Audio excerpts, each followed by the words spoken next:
Bom, galerinha, tudo tranquilo aí com vocês? Espero que sim. Bom, pessoal, nós vamos fechar hoje essa primeira parte da botânica, que é o estudo dos 4 grandes grupos vegetais, falando hoje das angiospermas, grupo aí responsável por 93%, olha só esse número, 93% das espécies de plantas que existem no mundo, ok? Então, o que essas plantas têm para ter tido um sucesso evolutivo como esse? Bom, então, primeiramente, as angiospermas continuam aí a linha das plantas fanerógamas, ou seja, plantas que possuem uma estrutura reprodutora evidente, visível, e no caso dessas plantas, a estrutura sexual delas é a flor. 2 grupos são fanerógamas: gimnospermas, onde a estrutura reprodutora é o estróbilo, e angiosperma, onde a estrutura reprodutora é a flor.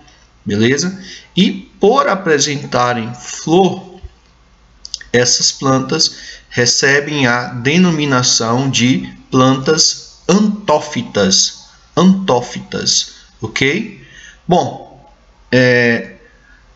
a palavra angiosperma, se a gente for buscar lá a etimologia da palavra, angios significa vaso ou urna, espermas, sementes, ou seja, sementes no vaso, sementes numa urna. Vejam que aqui o termo que a gente trabalhou anteriormente, gimnosperma, o grupo anterior, significava sementes nuas, semente descoberta. E aqui é sementes no vaso. Então, que vaso é esse? Olha só.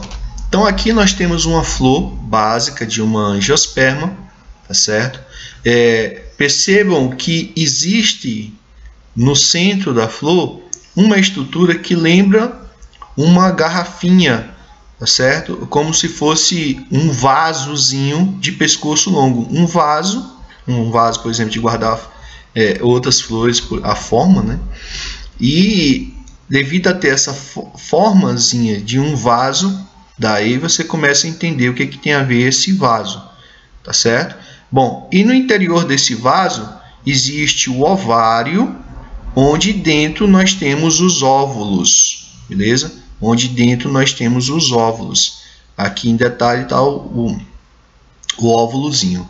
Então, o que acontece? Quando ocorre o processo de polinização, como a gente vai descrever mais daqui para frente, e ocorre o processo de fecundação, esse óvulo aqui ele vai se transformar numa semente.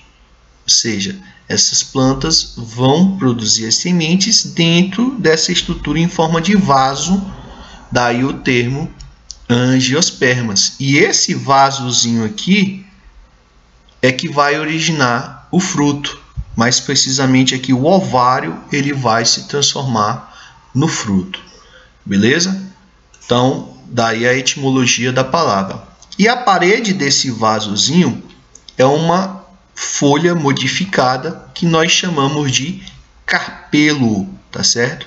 É essa folha aqui que forma a estrutura dessa peça toda aqui em forma de vaso, tá bom? Bom, o carpelo, assim como o ovário e além da flor como um todo, são novidades evolutivas desse grupo, tá certo, pessoal? Então, em outras palavras, essas plantas vão ter sementes que, como o ovário vai originar o fruto, as sementes vão ficar encerradas dentro de frutos, em outras palavras. Beleza? Bom, esse carpelo ele surgiu a partir de uma folha modificada que dobrou em torno de si.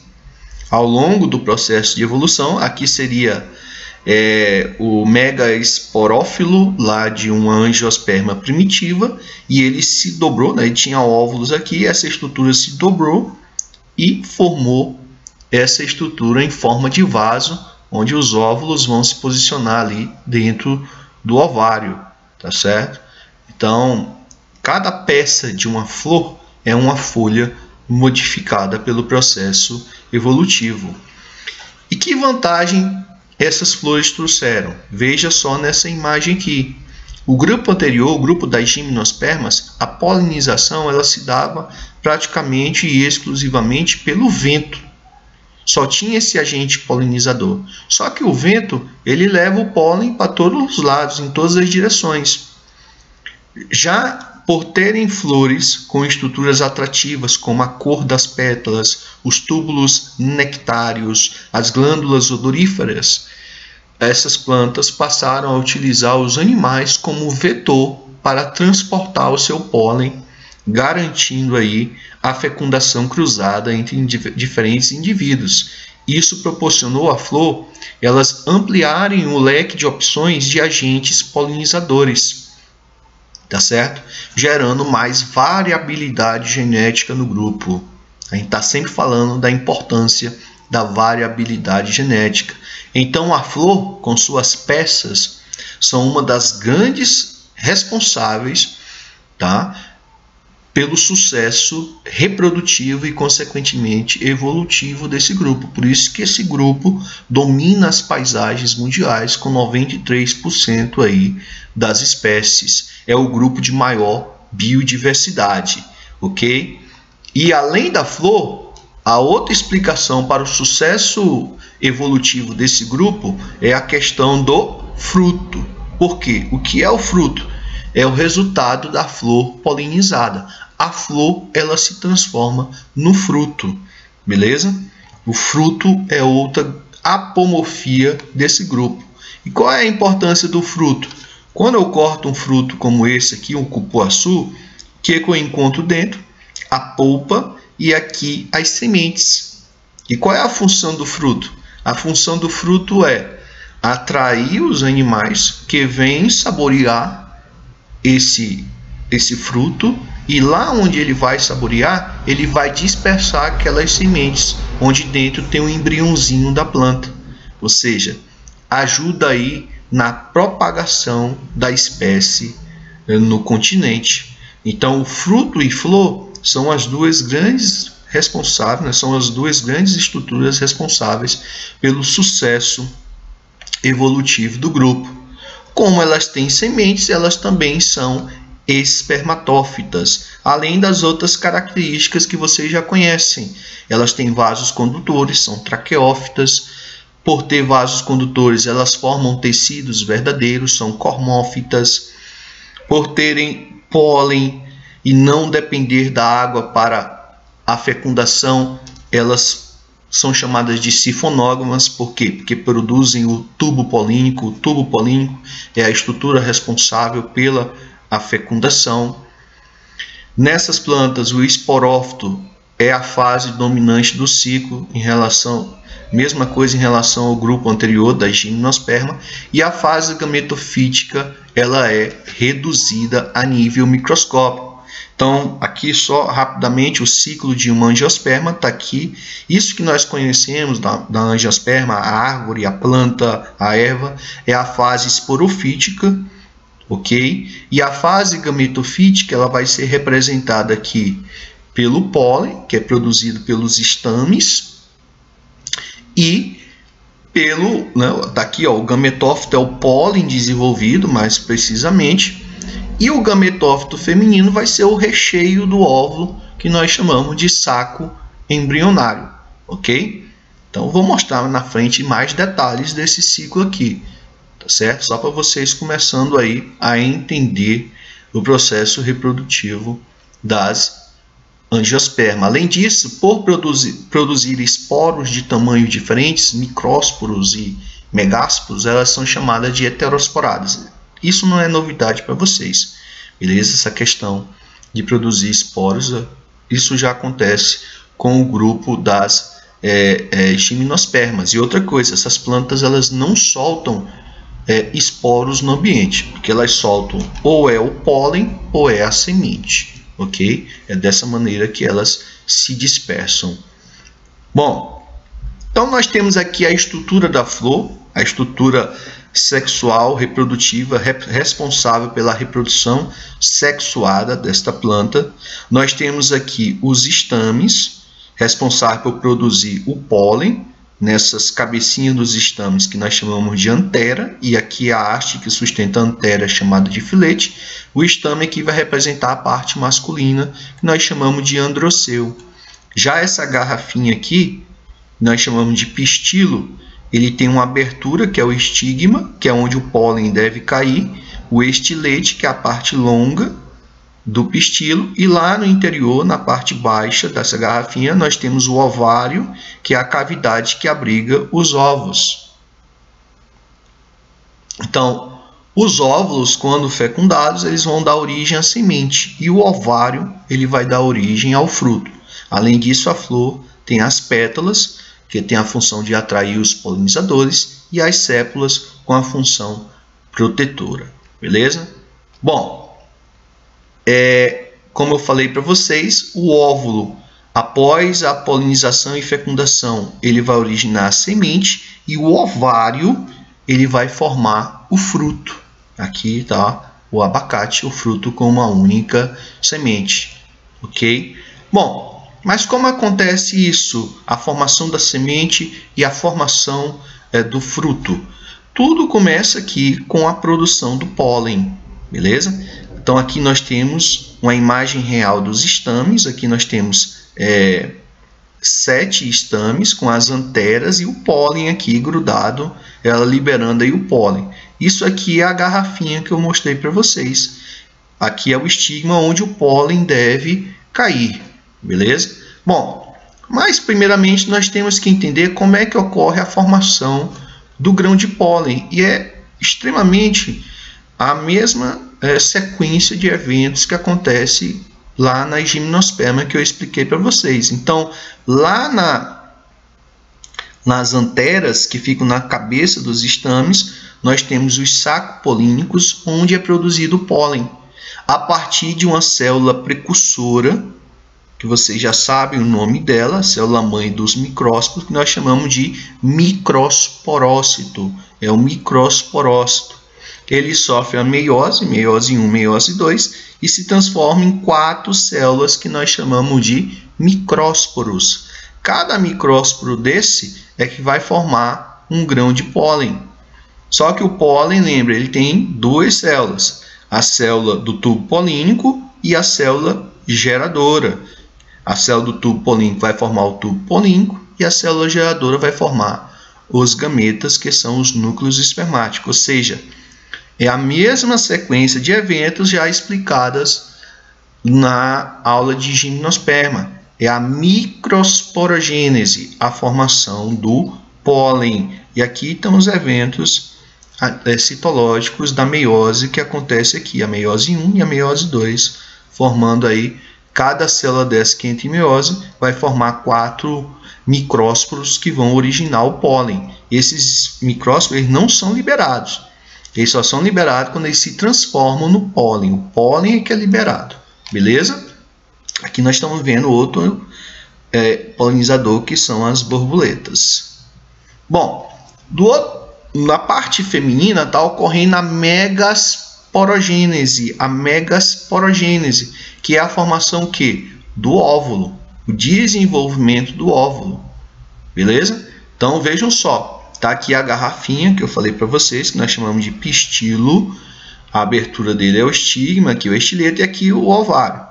Lá no ovário é onde os óvulos começam a se desenvolver. Então, a célula precursora aqui do megásporo, nós chamamos de megasporócito, que é uma célula 2N. Ela sofre meiose e vai originar aqui 4 células haploides, que são os megásporos. Só que lembre, assim como acontece em gimnosperma, 3 vão degenerar,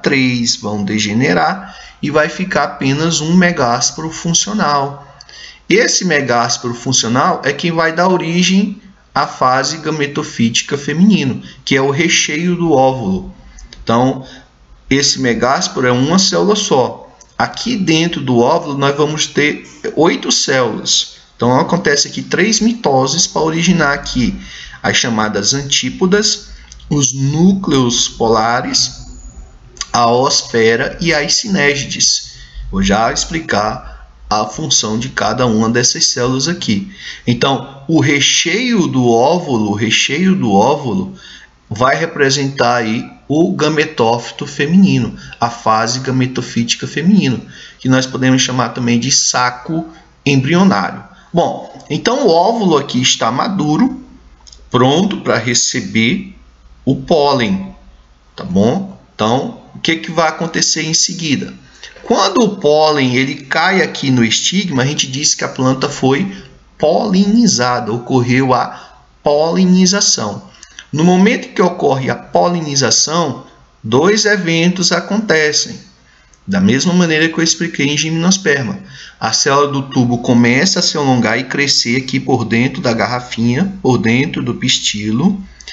E, está aqui ela, a célula do tubo, e aquela célula geradora se transforma em duas células que nós chamamos de células espermáticas ou núcleo espermático, que são os gametas masculinos. Então, esse pólen desenvolvido é o que nós chamamos de gametófito masculino, ou microgametófito. Aqui ele já cresceu. Ele já cresceu e já entrou lá no interior do ovário, chegando na abertura do óvulo, que nós chamamos de micrópila. E lá estão as 8 células esperando eles. Só que dessas 8 células, apenas essas verdinhas vão ser fecundadas. Vai ocorrer o que nós chamamos de dupla fecundação. Beleza? A primeira fecundação ela vai ser com essa célula bem aqui, a oosfera. O primeiro núcleo espermático que chegar aqui vai fecundar essa oosfera e vai formar o zigoto, o embrião. Já a segunda fecundação vai ser entre o segundo núcleo espermático e essas duas células aqui que nós chamamos de células centrais ou núcleos centrais. Como é uma fusão de 3 células, vai formar uma estrutura triploide, que nós chamamos de endosperma ou albume, a mesma coisa. Então, esse zigoto ele vai formar o embrião, e o endosperma, você já sabe, vai ser o tecido que vai nutrir o embrião. A diferença é que esse endosperma ele é triploide e nas gimnospermas ele é haploide.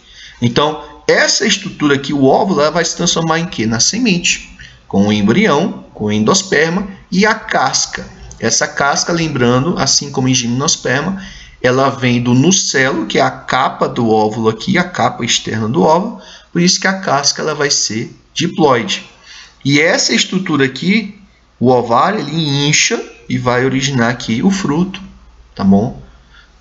Bom, novamente aqui, explicando com mais detalhes agora, tá aqui, ó, o tubo polínico cresceu, chegou na abertura do óvulo aqui, tá aqui as 8 células do óvulo, as antípodas, os núcleos polares, as sinégides e a oosfera.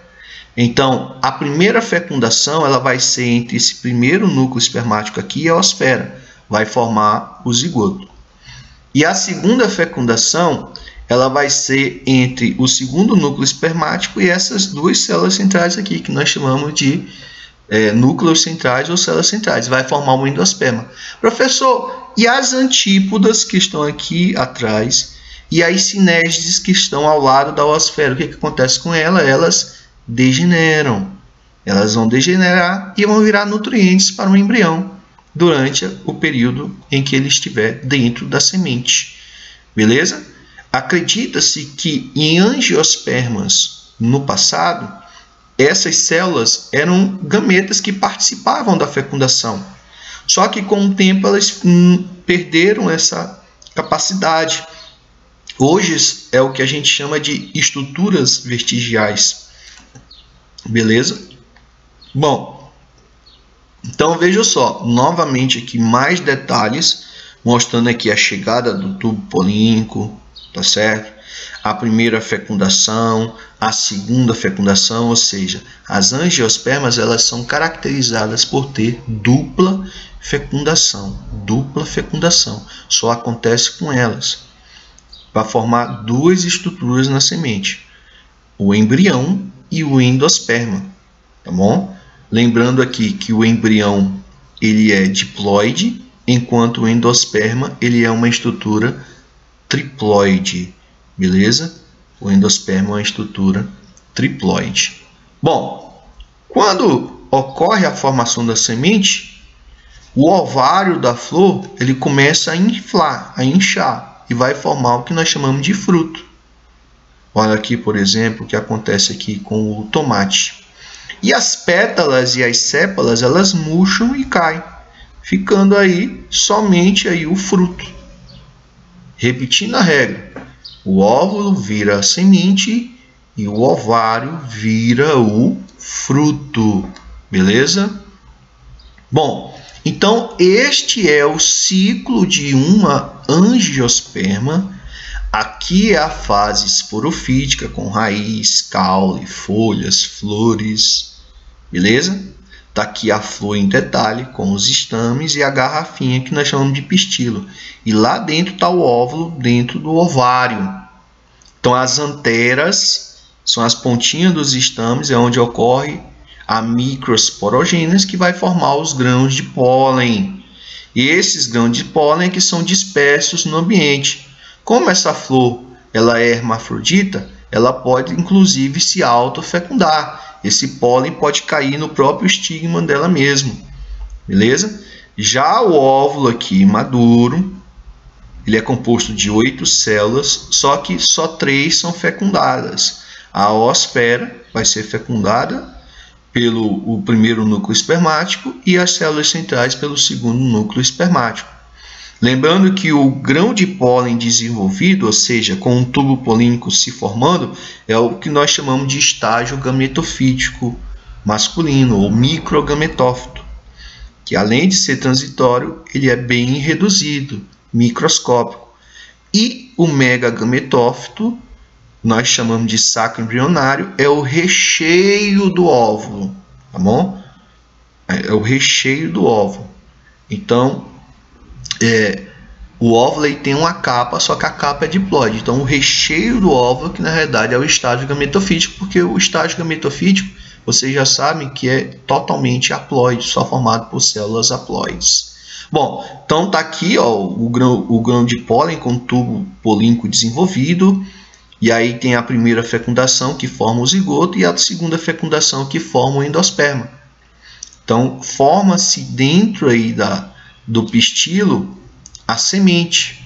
Por isso que elas são chamadas de angiospermas, são as sementes dentro desse vasozinho aqui, beleza? O embrião diploide, o endosperma triploide e a casca que é diploide. E aí, com a formação da semente, esse ovário aqui ele vai se transformar no fruto. E aí esse fruto vai ser devorado aí por um animal que vai dispersar a semente e aí nasce novamente o estágio esporofítico. Então aqui é o ciclo como de todas as plantas, o ciclo que nós chamamos de diplobionte com metagênese, tem a fase esporofítica, a fase gametofítica, ok? E a meiose ela é sempre espórica, sempre antecedendo a formação dos esporos. Isso a gente vem repetindo desde briófitas. Em todas as plantas, o esqueleto do ciclo é o mesmo, é o ciclo diplobionte, tá bom? Bom, as angiospermas, apesar de elas terem 93% das espécies, elas correspondem apenas a um único filo do reino plante, que é o filo Antófita. Isso aqui a gente já viu. As briófitas correspondem a esses 3 filos aqui, Anthocerófita, Hepatófita e o Briófita. Aqui está em ordem de aparecimento, viu, pessoal? Aqui são as talófitas, as algas. Aí as pteridófitas, Psilófita, Sphenófita, Licófita e Pterófita. Ok? Então, todas as plantas são embriófitas. A partir de pteridófita, temos as traqueófitas. E a partir de gimnospermas, nós temos as spermatófitas. As gimnospermas, cicadófita, gincófita, coniferófita, guinetófita. E antófita é o nome que se dá ao filo das angiospermas. beleza? Bom, esse filo das angiospermas, ele pode ser chamado de filo Magnoliophyta ou Antófita, tá bom? Magnoliophyta ou Antófita. Essa é a classificação muito utilizada dentro da botânica, que é a classificação de Cronquist, que foi o taxonomista que desenvolveu isso. Bom, como é um filo, ele se divide em classes. Então, nós temos a classe Liliopsida, que é mais conhecido como classe das monocotiledôneas, e nós temos a classe Magnoliopsida, que é a classe das dicotiledôneas. Vocês vão ouvir muito falar daqui para frente nesses termos. Monocotiledônea, dicotiledônea, vão aprender a diferenciá-las, ok? Bom, essas dicotiledôneas, elas vieram primeiro que as monocotiledôneas. Tem muita gente que pensa ao contrário, mas não. Primeiramente vieram as dicotiledôneas. Por isso que os botânicos dividem elas em dicotiledôneas basais, que são aquelas mais primitivas. Por exemplo, a Vitória regia, que é uma planta aquática, ela pertence ao grupo aí das dicotiledôneas basais. E as dicotiledôneas mais recentes são chamadas de eudicotiledôneas. Beleza? Bom, mas na maioria das vezes vão aparecer somente os termos monocotiledôneas e dicotiledôneas, mas existe também essa subdivisão das dicotiledôneas, tá bom? Bom, à medida que a gente entrar na morfologia vegetal, que é a nossa próxima grande área da botânica, nós vamos estudar os órgãos vegetais, vocês vão aprender várias diferenças e aprender desenvolver essa habilidade de dizer se uma angiosperma se é monocotiledônea ou se ela é dicotiledônea, beleza? Bom, então as monocotiledôneas são representadas aí pela família das gramíneas. Então, por exemplo, monocotiledôneas: milho, arroz, trigo, a bananeira, cebolinha, cebola, capim, grama, cana-de-açúcar, alho, bambu, aveia, centeio, as palmeiras em geral, buriti, açaí, babaçu, carnaúba, o abacaxi, que pertence à família das bromeliáceas, tá certo? Então, todas essas daqui, elas são monocotiledôneas, tá bom? Pouco a pouco, vocês também vão desenvolver isso de citar exemplos, os mais conhecidos de monocotiledôneas. Já as dicotiledôneas, nós temos a família das leguminosas, por exemplo, como feijão, a soja, a ervilha. Aí temos a roseira, que já é de outra família, goiaba, limão, laranja, mamão, café, abacate, jabuticaba, cacau, manga, tomate, mandioca, peroba, etc. Tá certo? A maioria aí as árvores frutíferas, todas elas são dicotiledôneas. Vocês talvez conheçam mais nomes de dicotiledôneas do que de monocotiledôneas. E outra, tem que desenvolver a habilidade para aprender a diferenciar uma da outra pelas características delas. Por exemplo, de onde é que vem esse termo monocotiledônea e eudicotiledônea? Mono é um, di 2, então monocotiledônea, um cotilédone, dicotiledônea, 2 cotilédone. Mas o que é o cotilédone? Então aí tem que entender a semente. A semente, está aqui o embrião, ela tem uma folha embrionária que nutre o embrião quando está dentro da semente, que nós chamamos de cotilédone. Nas monocotiledôneas só tem uma folha dessa, por isso que elas são chamadas de monocotiledôneas. Já no feijão, por exemplo, na semente do feijão, nós temos 2 cotilédones. São 2 folhas embrionárias que nutrem o embrião durante a sua vida dentro da semente. Por isso que elas são chamadas de dicotiledôneas. Outra coisa, a raiz das mono, ela é do tipo fasciculada. São raízes de mesma espessura, um tufo de raízes. Por isso que ela é chamada também cabeleira. Já nas dicotiledôneas nós temos a raiz axial, onde tem uma raiz principal, de onde desenvolve outros de menor calibre, é chamado de axial ou pivotante. A questão da disposição dos vasos condutores de seiva. Nas monocotiledôneas, os vasos ficam dispersos no caule, são esses pontinhos róseos aqui. Os vasos de xilema e floema. Já nas dicotiledôneas, eles ficam agrupados no centro do caule. Tem uma formação de anéis.